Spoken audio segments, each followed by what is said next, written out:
Welcome to the Busy Man's Guide in the frame, and today we have a special in the frame because we're not talking to just one photographer, we're talking to two, and both of them have just set up a brand new studio here in Thame in Oxfordshire called Penguin Studios. There you go, just there. So we're going to go upstairs and meet them both, so let's go.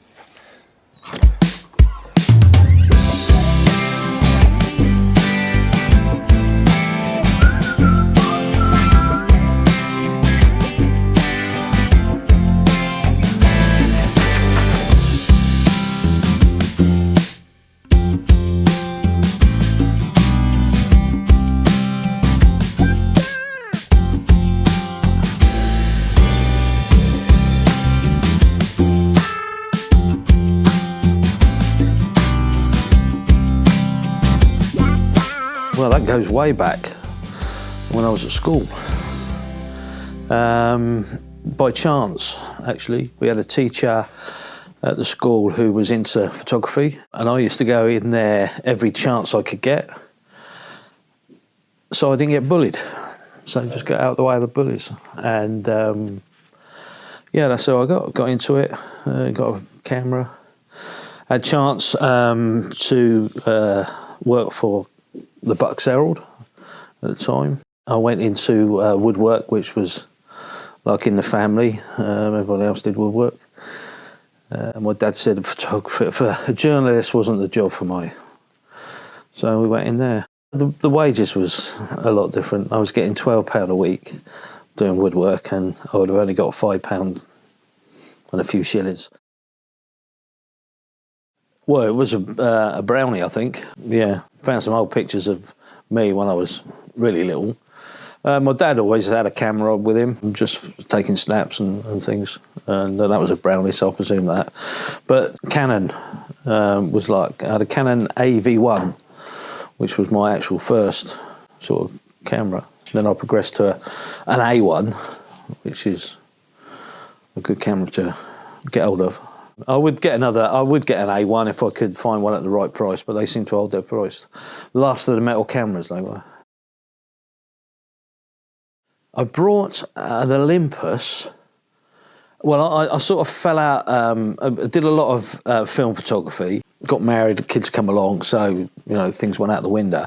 Tried a bit of video work with the big VHS things and.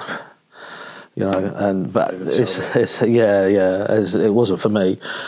So just brought a small film camera just to take the family snaps and things like that. But the first digital one was an Olympus, and it was, I can't remember, it's called an XL, and it was about 550 quid in the sale.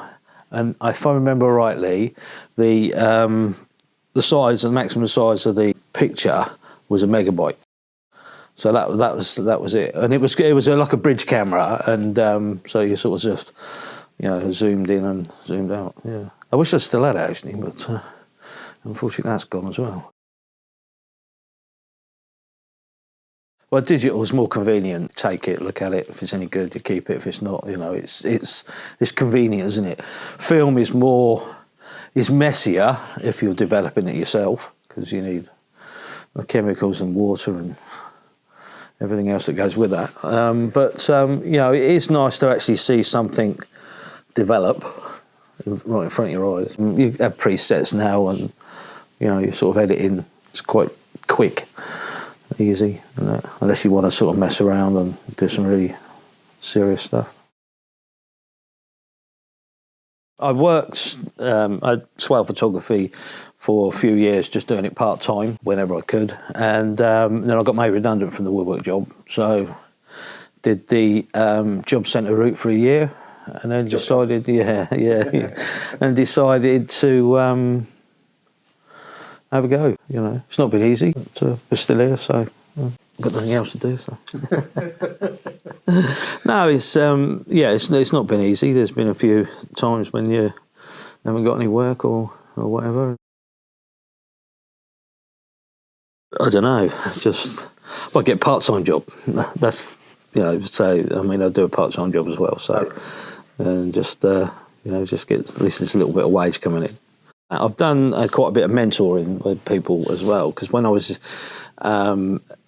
the job centre, it was so negative for so many people, and but saying that, I met Maybe Magazine there, which I did a course in media with them. They kept me on for a couple more years for doing stuff with mentoring other students that came across unemployed people.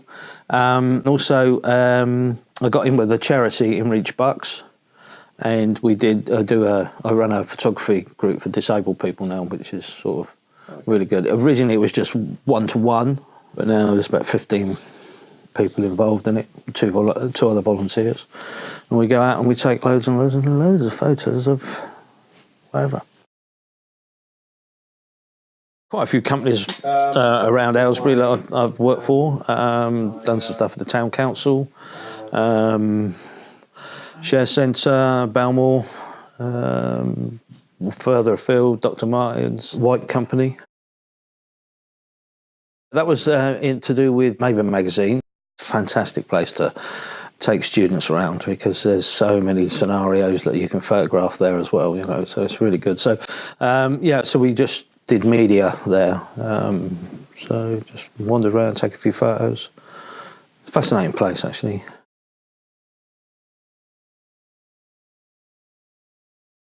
There's an old chap, Maurice Cousins, fantastic legend. About 1,800 weddings to his name, you know, so I mean, it's incredible. And Ross Naylor, who passed away last year. Again, he was someone who didn't realise what he'd done. Loads of stuff for Friars, Aylesbury. Yeah, he used to do loads from, you know, when it was Borough Assembly Hall, etc. and what have you. So there's masses and masses of stuff he done, yeah.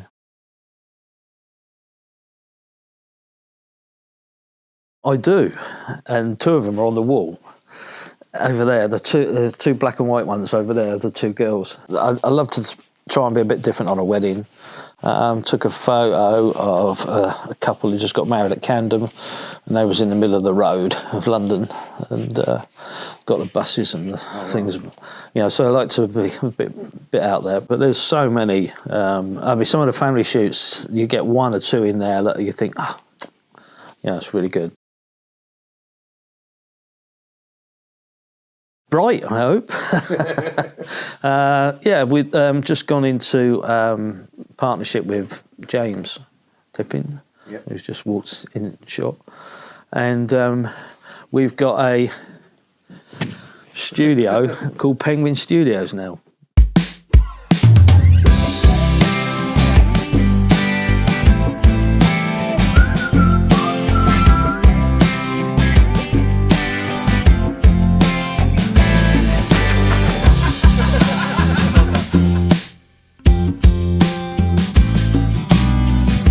Well, it started with one, and then I just had to buy more.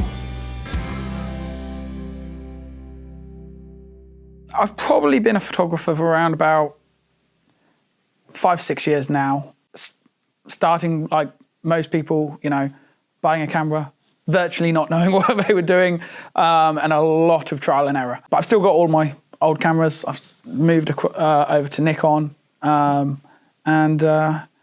yeah, here we are today. A girlfriend at the time, she bought a Nikon. She bought it around one evening, and I was fascinated with it. She'd done a lot of shooting with it, and I just got more and more interested in it. And when we broke up, I went and bought my own camera, and just it all sort of came along from there. I look up to a lot of portrait photographers. Locally, I look at a friend of mine called Sean Monroe. He does a lot of wonderful glamour stuff and portraiture.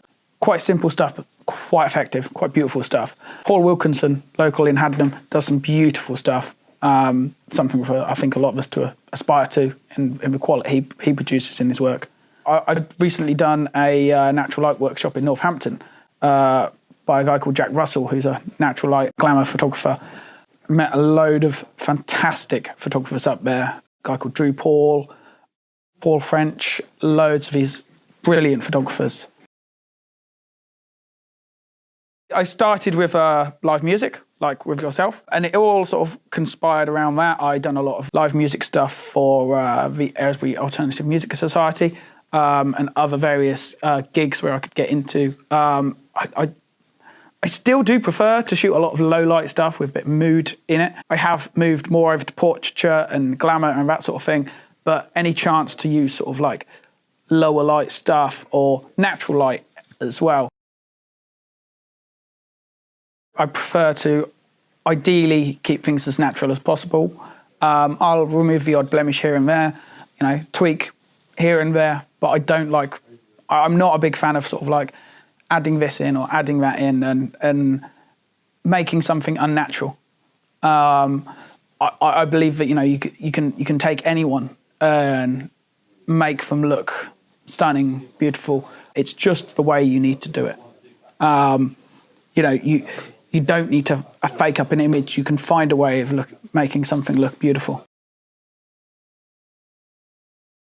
I have favourite collections. I wouldn't say I have exactly a favourite shot of all time. One of my favourite shots is when I went on a cruise in America. I had the opportunity to shoot bands like Paramore, Churches, Ex-Ambassadors, all really big bands. And the ability to sort of grab your LSLR, get amongst things and take pictures of your favourite bands. That probably, one of the shots I got of Hayley Williams was probably my favourite ever shot. But I've vastly got favourite collections, ones where, you know, most of them being natural light. My old studio was a tiny little studio, but it did have access to a beautiful natural light window on the right hand side of the studio, and I took full advantage of every time I had a model in to, you know, use the natural light and reflect the light and just make lovely use out of it. Even though I'm not a fan myself of doing wedding photography, there are a couple of wedding shots that I really do wish that if I did weddings, I'd taken. Steve Cook done a beautiful shot with the traffic of a wedding shot, and that was just a stunning shot. There's also a local wedding photographer called Megan Gard who takes some absolutely wonderful wedding shots. And if that was something I sort of had more of an interest in, I'd aspire hugely to shoot like they did. I'd ideally work with people. I was tempted a little while ago when I was a lot younger to go into counselling and psychology. That would be a route I'd probably explore, but hopefully I get to stay being a photographer. It all started in college when I bought a small penguin. I've owned little penguins and whatnot ever since. In my previous studio, I brought, I believe, this giant penguin. Indeed. What were you checking there? Right. There is an O on the first penguin I brought. The penguin was initially brought for my small studio to pose with children, you know, in more innocent scenes. Unfortunately, every single child I had in the studio didn't like the penguin. But every single model I had in the studio adored the penguin. So Penguin Studios is myself and Steve's new studio in Thame. It's 900 plus square foot of lovely space to shoot in. We've got beds, natural light, a couple of different backdrops with all sorts of different lighting. It's just a lovely sort of place to get creative. I had been looking around for a new studio for around about 3-4 months to move out of my old smaller studio. I visited a fair few places, a lot that just weren't fit for purpose, and luckily through the estate agent who I was talking to, managed to stumble across this place. Before we signed all the contracts, me and Steve had discussions and decided to go in together. I had to stop because my studio was in my house, and I had to stop doing that, and so I had nowhere to do any family shoots or anything, and so I sort of popped the question, so to speak. Did you get that on me? No, no. Not yet. Not yet. No. So what are the names of the penguins then? Do they have names? Penguins. Just penguins. Just penguins. Like Yeah. minions. Yeah, just penguins. Yeah, you can't name them. Well, we could name Well, them. I think this one is what's his name? Pedro. Yeah, something like that. Yeah, begins with P, Yeah. doesn't it? Yeah. Well, you can get us on social media, Penguin Studios. A website. We're going to get a website up and running. We've run a few shoots through here already, just to see how things flow and that. So yeah, it's all good. Cool. Well, thank you very much, guys. Okay. Good luck. Stay sharp, stay focused, stay busy. And until next time.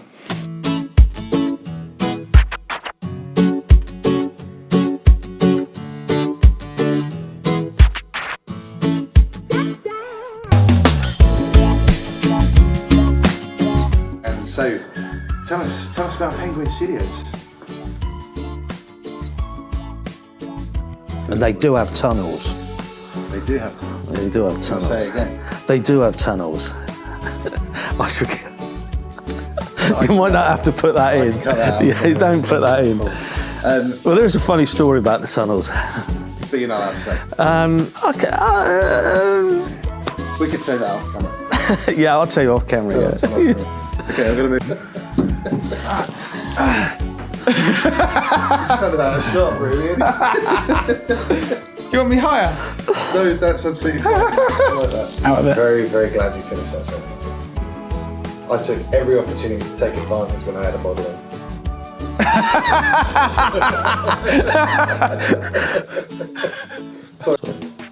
We just... It's right, he's laughing because he's coming in a second. I know he is, and it's my turn. If you woke up tomorrow Yep. and you could no longer be a photographer, what would you do instead? Their model. So hopefully they feel sorry for this one. Actually, that's all right. I wonder what you were doing. I thought you were checking if it was male or female. Can that go down? Maybe. Ooh. Let's sit on that big... Oh. There we go. Sit on that. I liked it when it was up. I'd open up a penguin sanctuary. Private thing. We can't bring that up on air. Oh my god. I didn't bring anything up when I was talking about moon landing. There's going to be a couple of listeners going, what? In some sort of southwestern accent. Anyway, moving on from that. You left it open for that. You guided me into there. I didn't guide you You anywhere. do that all You the did time. it. You set me up. You lead not- me straight. I'm not like... You and me